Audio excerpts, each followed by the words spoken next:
Hi, I'm Alyson the Crocheter. And I'm Vivian the Knitter. And you're listening to Keep Calm and Carry Yarn. Hi there, and welcome to episode 35 of Keep Calm and Carry Yarn. This is a knitting and crocheting podcast hosted by me and my mom, Vivian. I'm recording from my home here in Edinburgh. And I'm recording from my home here in New Hampshire. Hello, everyone. Welcome back, or welcome if you've just joining us for the first time. This is our little crafting, yarny, crafty podcast. Yeah, I was spazzing out a little bit because I didn't actually have my notes up, and then I forgot, wait, I need to be talking.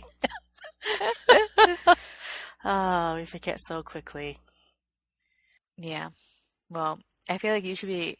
I'm a little tired because it's not late. It's almost 8:30, but at least you're right in the middle of your afternoon. Yeah, I almost texted you and said, I'm tired. Maybe we should do this tomorrow instead. Well, tomorrow I'm going out for after work drinks, or kind of after work, kind of during work drinks. It's at 4. Oh, okay. So tomorrow would not have worked. So, how have you been? I've been good. But no, I keep saying to people that the year is just hurtling towards its end, it feels like. Just because it's gone by so quickly. Yeah, I know. It's already October. Mid-October, yeah. Yeah. I'll be home soon enough. Yes, you will. You'll be home in just over a month. Woohoo! I'm excited about that. Are we ready for the BuzzFeed? Yeah, you picked it this time. Yep, it's if you were a Jane Austen character, who would you be? Right. Who'd you get?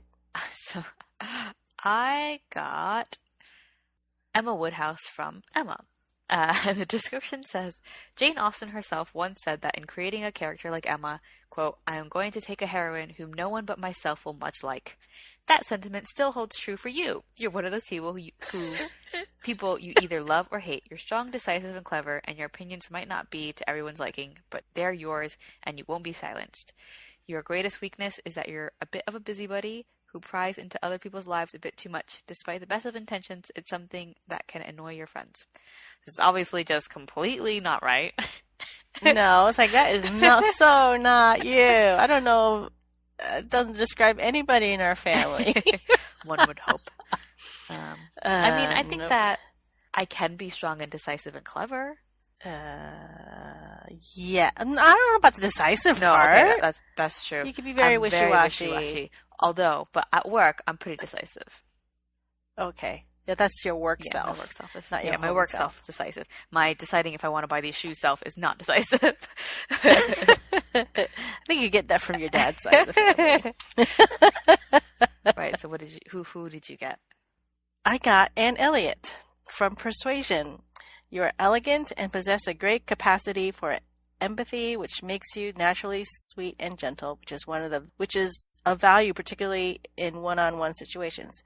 You're smart and determined, even though you may occasionally have a hard time speaking up when making big decisions. And even though you're not the kind of person who really stands out when they walk into a crowd, people who know you know that you're a real gem who is worth having by their side. Well, that was much nicer. Those are really long descriptions as well. I know. I was like, oh boy, this is a long paragraph. I probably should have read it a couple times before. Practice. Yeah. So the first time I took the quiz, when you first sent it to me, I answered it. This time I changed one answer and got a different result. So what was your original answer? One of the questions is to choose a British actor. And so your choices are between Benedict Cumberbatch, Keira Knightley, Tom Hardy, Kate Winslet, Colin Firth, or Maggie Smith. The first time around, I picked Keira Knightley, and the result I got was Elizabeth Bennet. This time, I picked Maggie Smith. And you got... That's interesting. I picked Maggie Smith. And what about... Which Jane Austen quote speaks to you? I picked, you must be the best judge of your own happiness. What did you pick?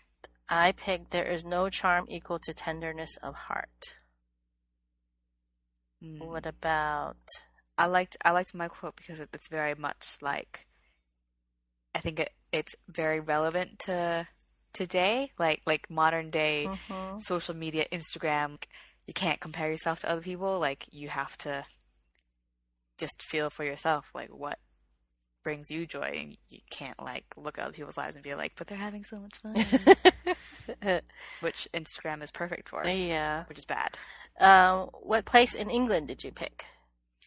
I picked London, but I was tempted by Bath. Well, I've only been to London and Bath, but I picked Shaftesbury because I love the pictures of The houses. yeah, with the thatched roofs and stuff. That was very very quaint and picturesque. That's not far from Sam's family. Mm. I'm sure I've driven through Shaftesbury many a time. It looks very pretty. Yeah, driving through those villages is funny because you get the thatched roofs and you're just driving through the one town that goes through town, or sorry, the one road that goes through town, and it's just the little like row houses, the terraced houses, and yeah, it's one of those things that makes you realize how much different village life is in the States compared to in the UK, because you're in a tiny village, but everyone lives on top of each other. Yeah.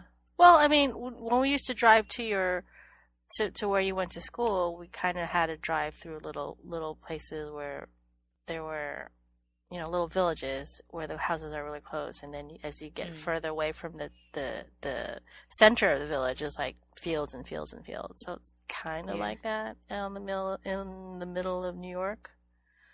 Yeah, I don't know. One last thing. What did you pick as your British dish? Choices of fish and chips, Sunday roast, bangers and mash, full English breakfast, beef Wellington, or shepherd's pie. It was a chilly night, so I picked shepherd's pie because that it looks like comfort food, something you eat on a cold night. Because I just went for fish and chips. Yes, well, fish and chips I can go for just about any time, but exactly. Okay, which puppy did you pick? What corgi did you pick? I picked the one that the person is holding their little paws up, and it looks like he's going like a little surprise face, and you can just see a little pink paws. Oh, that's so cute. I picked the one next to it, the one that's smiling and lying on the floor by itself. The one that's stuck in the fence was pretty funny as well. But he looks so sad. I was like, oh like, no. He's getting like the side eye, like, oh, I can't believe this. Right. Well, that was basically all the questions. That was. Yeah, was that all the questions? That was all the questions. No, it was a short one. It was a very short one. Yeah. Not as long as some of the ones that we have picked. Okay, let's go. Let's move on to our crafting. Do you have any whips? I have the same exact whip as I had last time, but I actually worked on it, and as I modeled for you earlier, it's my Angie sweater, and I am more than halfway down the torso, the body of the sweater. I'm about down to my belly button, but I've decided not to do the color work around the edge of the bottom because like that's one part of my body I don't need to enhance, draw attention to. Yeah. Accentuate. So, but I think I still will do around the cuffs of the sleeves. I just will just not do the one on the bottom. What do you think?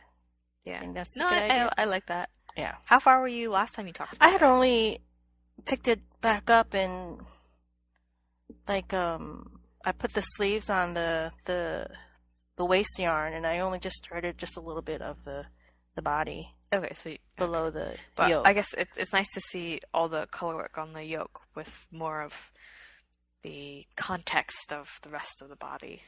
Yeah, and I didn't even bother alternating the skein for the pink. It I think it looks fine. So I think I can. Yeah, so I've been pretty monogamous about this. We've been working on it. I got a lot of it done on Monday when I was at the doctor's with your dad because he had to have a No one wants to know. Yeah, he had to have a thing. So I was like, I was excited. Oh, like 2 hours of uninterrupted knitting time. He's like, why are you all happy? Like, I get to sit in the waiting room and knit for 2 hours. So I was pretty excited about that. Nobody to bother me.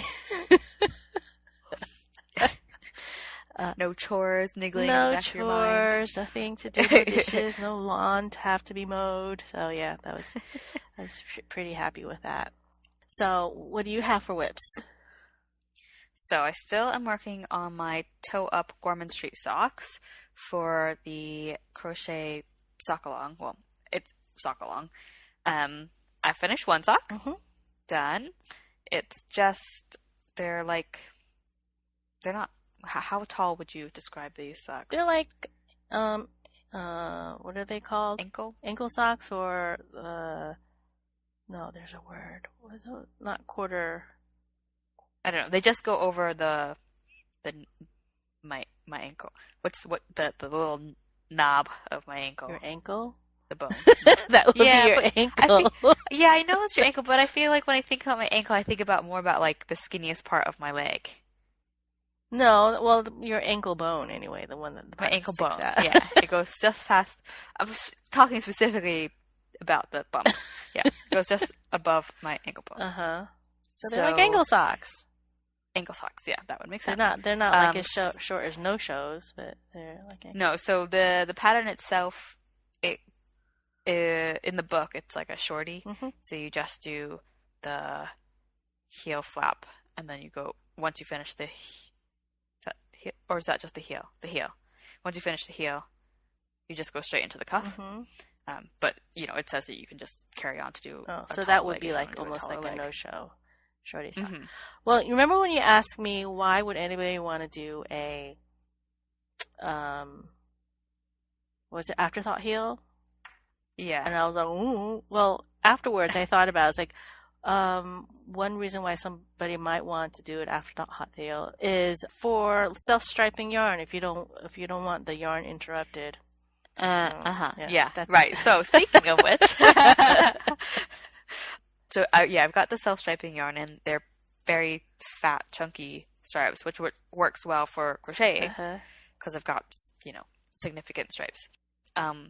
But yeah, I did the heel, and I just sort of carried on. I just sort of thought, well, whatever, I don't really care. So my heel ended up being like the bottom of the heel turn was pink, and that was fine. It pretty much ended up being the entire bottom, and then it moved up into the heel, and it's blue, and that part was like twice as wide as the other ones.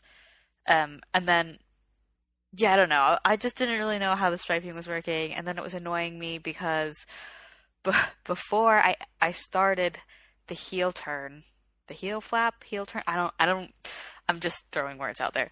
Before I started the heel, the striping had ended the yellow spit, and I'd started a bit of the pink. I'd done like a row or two of pink, and then moved on to the heel, which carried on the pink. So when I was doing the heel, I don't know, it had like that one or two row of pink just looked weird because it wasn't a full stripe. Does that make sense? Yes. So I just figured, you know what? As I was trying it on, the sock was pretty long anyway. So I decided I'm just going to rip it back and do one less row.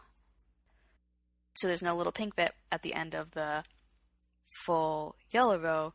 But I didn't think about the gusset, and like the stitch count. So I thought, I'll just have to pull back the heel and then pull back a row of the pink, and then I can carry on. But I was like, no, I can't do that. I have to pull back all of the gusset to get to the foot. So I did that. I did it. So my full sock doesn't really have that weird pink problem. There's a little bit of the pink there. Yeah. Yep. For the full circumference part. Yeah. So because I did that, I decided when I did the heel that I would cut my yarn to make my stripes on my heel the same width as the ones on the foot for the most part. Mm-hmm. So it's blue and green. Mm-hmm. And then because ugh, I feel like this is really hard to explain if you can't see what I'm talking about. But so my pattern goes yellow at the gusset, pink at the bottom of the heel, blue up the heel, green up the heel, and at that point I'm at the end of Are you thinking about my southern accent? Yes.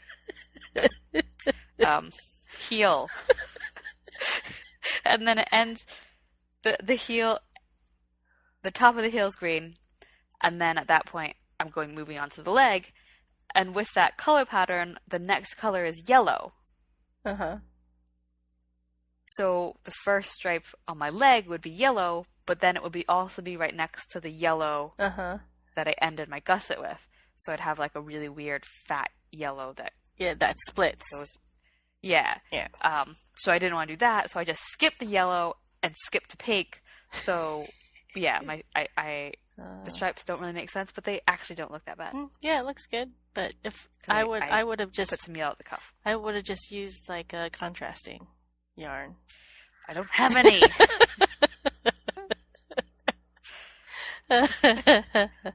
Okay. Yeah. I just wanted to make my life difficult, okay. you know? Yeah, like you So like I'm you working, like to do. Yeah. So now I'm working on the second one. I'm almost at the end of the gusset. Yeah. Okay. And this one's going by very quickly. Can I explain to our listeners why I was laughing? Yeah, you can explain why you're laughing. So when Alyson was very little, she was a toddler up until about kindergarten, we lived in North Carolina. And when I enrolled her in preschool, so she was about 3, all of a sudden she picked up the Southern accent from her preschool teacher. And as we're driving and the students, presumably. Yeah, the students. And then we're driving around, and then she's in the back seat going up the hill, down the hill, up the hill. Your dad's like, what's she saying?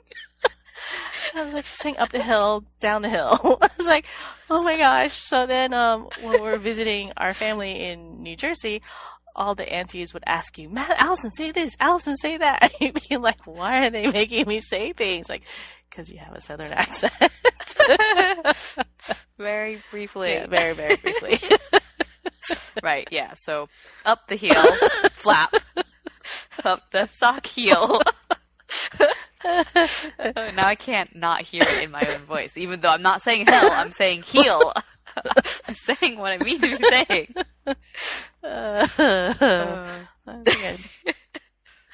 Right, so that's my first whip. Oh, yeah, more which than I one? talked about before. Yeah, I have another one, but I don't have any FOs. So my other whip, I started. So Rosina from the Zines and Roger podcast is doing a C2C cal, so a corner to corner. I had to look that up. Long. I didn't know what that was. So yeah, so it's a particular, for any knitters who don't know much about crocheting, or any crocheters who have never done this, it's a particular crochet technique where it's done corner to corner. So, in its simplest form, you could essentially just make if you made a one color triangle shawl, that would be pretty easy because you start from the bottom of the triangle of your shawl, and with sort of one stitch, which is sort of like a block of usually 3 double crochets. And the way you sort of turn it and work it, the next row will have 2. So you're essentially crocheting blocks. Something on the bias, right? Yeah. But because you're doing it that way, your stitches are almost like little squares, so it's really good for doing color work to a graph. And I don't know. I'm probably not explaining it super well because I've never done it before, and I've wanted to try it, and so this seemed like a good excuse to try it for the crochet along. and I've not picked the best project to start with, let's just say, because I just like to make my life difficult for myself. So I've had this blanket pinned on my Pinterest for like a long time. It's on Ravelry. It's just called the Modern C2C Christmas Afghan by Jess Cupham, who has her blog is the Make and Do Crew, which people have probably heard of. And so yeah, it's a Christmas blanket, and it's done corner to corner. There's 9 sort of blocks that you make that are all different. Yeah, it looks kind of like and then you sew them all like together. A quilt. Yeah, like a little sampler. So like the different blocks, you've got like a Christmas tree, a pine cone, a reindeer, a stocking, Christmas ornament, a snowflake, a mitten, a wreath, and a big Christmas light. Mm-hmm. And then optionally, if you don't want it to be square, you can do some text at the bottom. Hers says Merry and Bright. Mm-hmm. And so yeah, so lots of graphs and color work and stuff. And the way she released the pattern when she originally wrote it was, I think she released one a month in the lead up to Christmas, mm-hmm. maybe? Starting with the reindeer, maybe, and ending with the wreath. And which one am I starting with? The Why wreath. Why don't you just make it the way she designed Because, so, I bought my yarn, and I'm using Paintbox DK, just acrylic. And I picked DK instead of Aran, which is I think what she uses for hers, because I didn't want it to be quite as big mm-hmm. as hers. More of a throw than like a full blanket. Like a lap quilt? And yeah, it'll still be a decent size, I think. But anyway, they didn't have the brown in stock to do the reindeer or the pine cone or the Christmas tree. So I just sort of bought stuff, the colors that were in stock, and I figure this will probably take me ages to make. I'll be lucky if I have it ready in time for Christmas next year. So at some point between now and then, the brown will come back in stock. So I'll just start with the colors that I have. And so it just happened to be that the colors that I'm starting with, one of the only things I can make is the wreath. And there's a lot of color changes so it's a green wreath with a red bow, essentially. But the red bow is in red and pink, and the green wreath has 2 different greens running through it. Mm-hmm. Essentially, on the diagonal, the wreath changes from a dark light, dark light, dark light. And because I've never done CDC crocheting before, I also have never done the color changing, and I think the color changing is extra complicated in this one. So I've got yarn freaking everywhere. I'm trying to like carry the color changes underneath my stitches, but then because it's funny, it doesn't work the way you would normally think it works, because it doesn't have any straight edges. It's the blocks, and so now I'm cutting some of the yarns, but now I've got tails going everywhere, and I have no idea if I'm doing it right, and I definitely picked the wrong one to start with, but I'm powering through. And I don't know. You're so ambitious. Too ambitious. Are you using pretty much the same colors as the pattern indicates?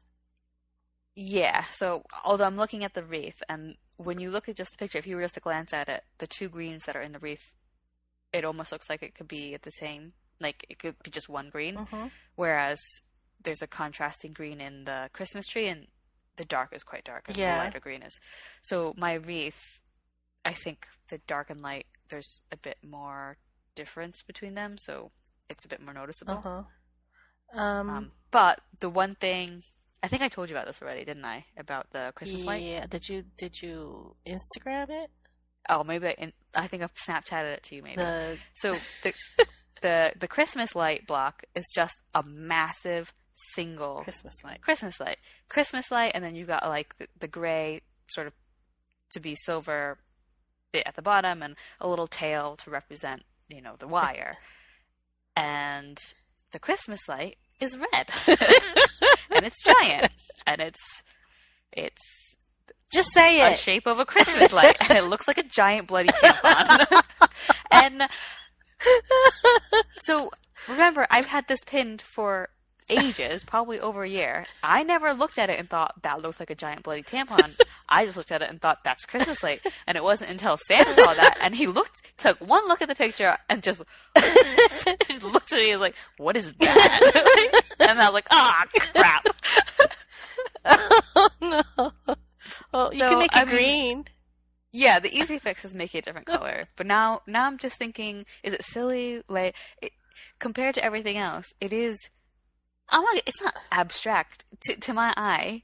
It's a Christmas light because I'm primed to see a Christmas light when I'm looking at Christmas themed stuff. But I think that Christmas lights as a motif is particularly American or particularly not English or British. Because I was explaining to him that, you know, as a kid, you might, like, make Christmas lights out of construction paper, or you could buy a Christmas card that's got Christmas lights on it. Like, Christmas lights are a part of the holoday, and they're part of the motifs that go into things that are Christmassy. And they don't do that there? Do you not think? Especially multicolored Christmas lights. I feel like, even though people think it's tacky, I feel like you think about Christmas when you see that. I think here, it's not so much a thing. I mean, you think about crazy people decorating their houses for Christmas and massive amounts of Christmas lights. Like, that's super American. Yeah. Huh. Leave it. And, well, my theory as well is, but I'm pretty sure that, like, do you have a word for Christmas lights when it's not Christmas? No.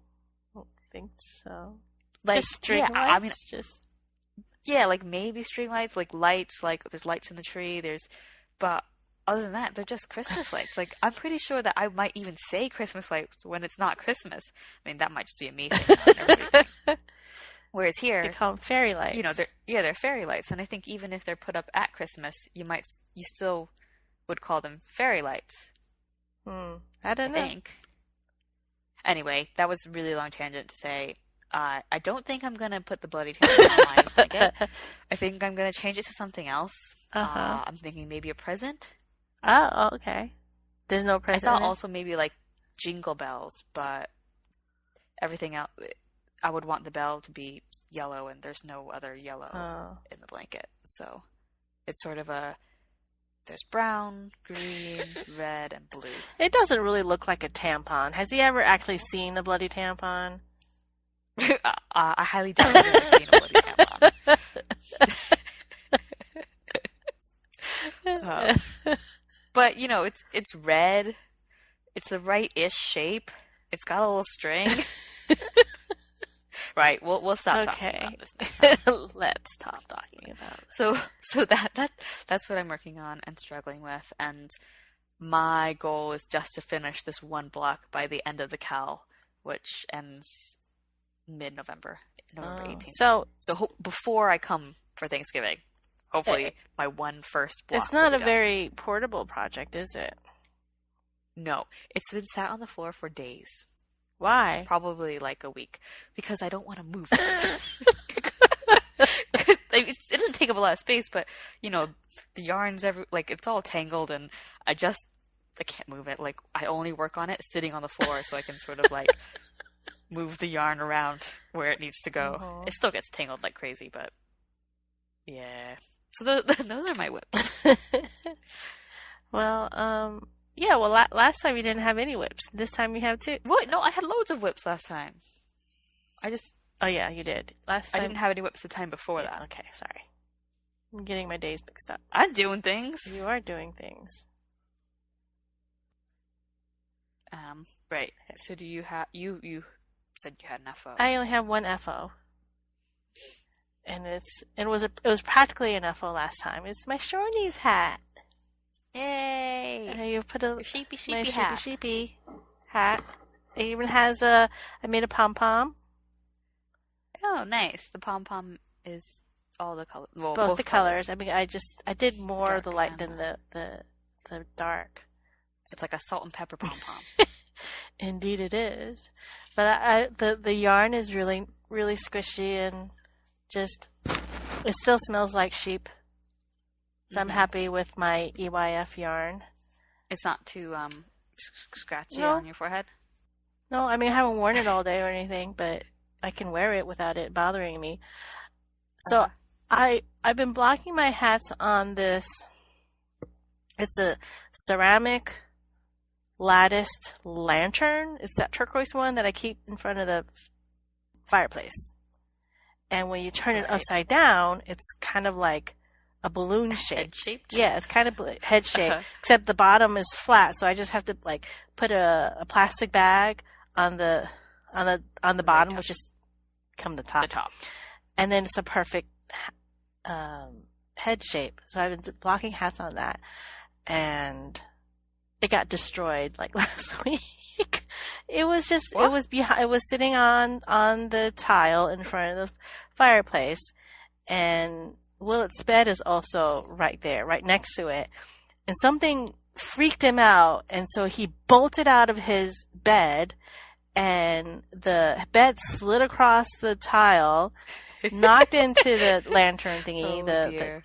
candle holder lantern, and it just shattered into a million pieces. So now I don't have anything to block my Well, what would you hats. normally block a hat on? Would you not just do it Oh flat? yeah, I have done it flat, but I like having that thing too. So now I'm looking for something to block my hat.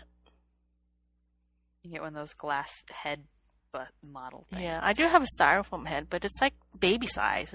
It's like a wig holder, but it's probably the size of a 5-year-old's head or something. It's not very big. It's not adult size for sure, even though it said it was adult size. But anyway, that's the only FO I have, and I'm pretty happy with it. And I'm really happy that it's finally getting cool, and I actually wore a hat for about 5 minutes the other morning when I drove Madeline to school. So that's all I have. So what else do we have? Did we talk about Doctor Who last time? We did, didn't we? We did, but it was before we watched it. we watched it. So have you watched the first episode? I did. I haven't seen the second one yet because Madeline wasn't. I haven't either. Madeline wasn't in the mood. But to how, watch it. how did you like it? I really liked it. I liked the female doctor, and Yeah, I really. it was funny because I think Alice, not Allison. I'm Allison. Yes, you're Allison. Madeline. It was a couple times where she was like, "What is she saying?" because of her accent. It was not always discernible. I mean, not always understandable. I don't know if it was like the words she was saying or just her accent, but I thought she was adorable as the doctor, and I like the fact that her companions, there's 3 of them. Yeah. I watched a video. I think before I watched the first episode that I thought was really interesting, and it was saying how this could change the way female leads and female sci-fi leads are treated, in that the doctor is funny, because a lot of the female characters in sci-fi franchises or movies or whatever are really stoic and really serious, and they kick butt and they take no whatever yeah, that's the word. But you think about like Wonder Woman, Black Widow, that sort of thing, and part of it is because they're women, because it's extra hard to be taken seriously or whatever if it's like a real sci-fi whatever. And Well, they're on the other hand, there's what? like Yeah, and there's obviously exceptions. They talk about like Buffy being a big exception. And one person mentioned Mantis from Guardians of the Galaxies, but she's not really. I mean, she's more of a main character in the second one. The second one. The second one. Anyway, Yes. but yeah, you compare that with like Spider-Man or Peter Quill, and they're funny, goofy. Yeah, they're funny and goofy, and you just don't get that with women. They did concede that in actual comics and comic books, writers are able to play with that more. You get more funny women in actual comics. But anyway, all that to say, this is like a massive franchise, and because the Doctor's already been established as a funny man, just now that he's a woman, she's a funny woman, and that it's carrying on that legacy of like that's sort of essential to who the Doctor is. Despite he's always had a sense of humor and been a bit funny. Oh, was he always funny though? I mean, in the old Yeah, I mean, I think maybe not to the same extent, but I think potentially the first Doctor even like was a little playful. But I don't know if I would have called him funny. Yeah, but still, it's a lot of time has passed. Well, that was interesting. Yeah, I really enjoyed it. I was very sad. Well, are spoilers allowed? Maybe not, just in case. Okay. But I will say, if that might be a good mailbag submission, if any of our listeners are Doctor Who fans and have thoughts on the new Doctor, you can send us your thoughts and we can share it with everyone else. You can preferably if you record yourself speaking, just like anything, you can email it to our email address, which is kcacypodcast@gmail.com. And I don't know, it'd be good to hear someone else's views on the new Doctor instead of just ours. If anybody else is interested. Do we have a lot of Doctor Who fans out there? I'm sure there's some. Right. Oh, a few of our favorite things. Do you have any favorite things this time? I have something silly, but I can go first if you want. Well, mine isn't that serious. Today, the high, I don't think it made it out of 50 degrees, so it was in the 40s most of the day. And it was cool. There was no clouds in the sky. It was sunny, it was a little breezy. And I love this time of the year when it's that crisp air and the leaves are changing. It's about peak leaf peeping season here, and I think it's a little later than usual because we've had a really wet fall or something. I don't know, but it's a little later than usual. So I've already made some apple crisp twice. Have you gone apple picking? No, we didn't. We didn't go apple picking because there's Danny's always working, and it's just there's not everybody's home at the same time, so we never did. But I did buy some the fresh crop of Honeycrisp apples. They're so good, and cider. I think we've already drank 3 gallons of cider in the last 2 weeks. I just wish that I can find some decent cider donuts around here, which I can't. Well, I mean I haven't looked very hard, but the cider donuts are not quite as good as the ones in New York and Vermont. But other than that, I'm enjoying the autumn right now. That's my favorite thing. I do miss autumn, fall there. Even just the leaves, like you get some changing leaves here, but it's nowhere near as spectacular as out there. Yeah. My favorite thing is I discovered for anybody on Snapchat. So I think I've already showed you, but you know how there's the filters where you can give yourself. You put a filter on yourself, so you have like ears, or you look like a zombie or whatever. There are special ones that you're supposed to do with your cat. So obviously it uses whatever technology to recognize a face because it like distorts your face. And this one, and normally if you try to do it to a dog or to a cat, it doesn't work because they don't have faces. But these special apps recognize cat faces. So it gives you a filter. So for instance, there's one that's it makes you into a sort of like a unicorn. So you get like a little nose, and you get a horn, and you get ears, and you get a little rainbow hair thing. And so that's what a human gets. But when you add a cat to it, the cat gets a little horn and little hair. Really? But it doesn't need a nose, and it doesn't need ears because it already has a little nose and ears because it's a cat. So it's just one. Whoever thought of that, it's so useless. Wait, can I see any? Is there anything I can see? no. So obviously I don't have a cat. So when I discovered this, I was looking at it and it says try with your cat. And I was like, I don't understand. Like, and there's like a little paw print on the icon that represents like this is one you can do with your cat. So wait, this is on Snapchat? On Snapchat, yeah. So I thought maybe, if your cat touches the screen, does something happen? And so I was trying to figure that out. And then I was like, oh my God. And that's when I realized, no, it does something to your cat. So I told Sam, I said, find a picture of a cat on your phone. So he did that and we tested it. And so we put a picture of the cat next to my face. And that's how we got it to work. So it did something to the picture of the cat, and then it did something to me. But you get different things because it knows the difference between a human face and a cat face. No, you didn't. So, you didn't show that to me.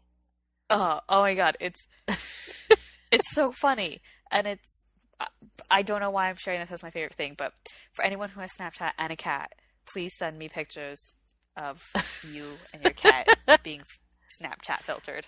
I would really much appreciate that. That's too funny.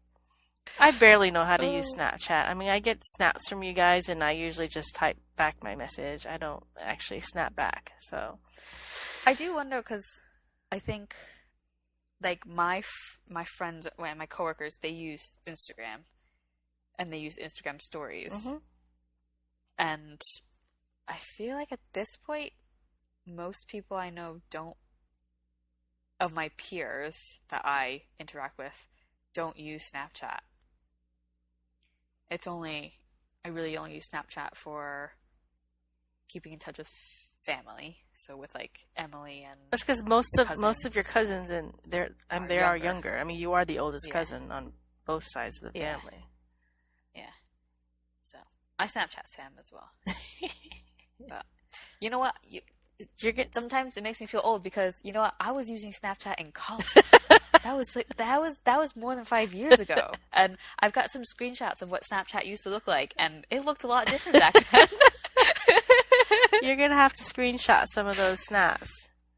Yeah, the cat ones. Yeah. Well, you're gonna have to try it with the cats. Yeah, I don't know if it'll work because they've got really dark faces. I think Madeline tried, but Willett wasn't looking, so that also didn't help. Anyway, I think we've probably talked about non-crafty things enough. Yeah, I'm hoping that the next time we record, I'll at least be on my sleeves for my sweater, and maybe I'll start another hat because, you know, talking about the same sweater every time gets a little boring. Yeah, I already know what I'm going to talk about next time because I forgot to talk about something, and I'm hoping something else with the NFL. But yeah. Oh boy. Gotta save something. Yeah. Don't want you to be saying every single time, "Oh, last time you didn't have any." Right. Okay. So, anyways, thanks for joining us, and you can find the show notes for this episode and every other episode on our website, which is kcacypodcast.wordpress.com. Especially helpful for people who are just listening to the audio version, because you can see all the pictures and links and everything. You can follow our Instagram account, which is KCACY Podcast. My personal one is Alyson here, and my mom's personal one is upstate_Viv. And you can also join our Ravelry group. Just search Keep Calm and Carry On Podcast in the Groups tab. Say hi there. That's all fun and good. And then make sure to subscribe and like and comment. And I think those are the main things on iTunes or YouTube or wherever else you listen to us through your whatever app thing is. Okay, I'm absolutely babbling. Not doing great at this today. Yeah, so anyway, thank you for listening. And remember to keep calm and carry on. Value. But I can't talk. We have lots of Doctor Who fans. Might have peed my pants a little bit.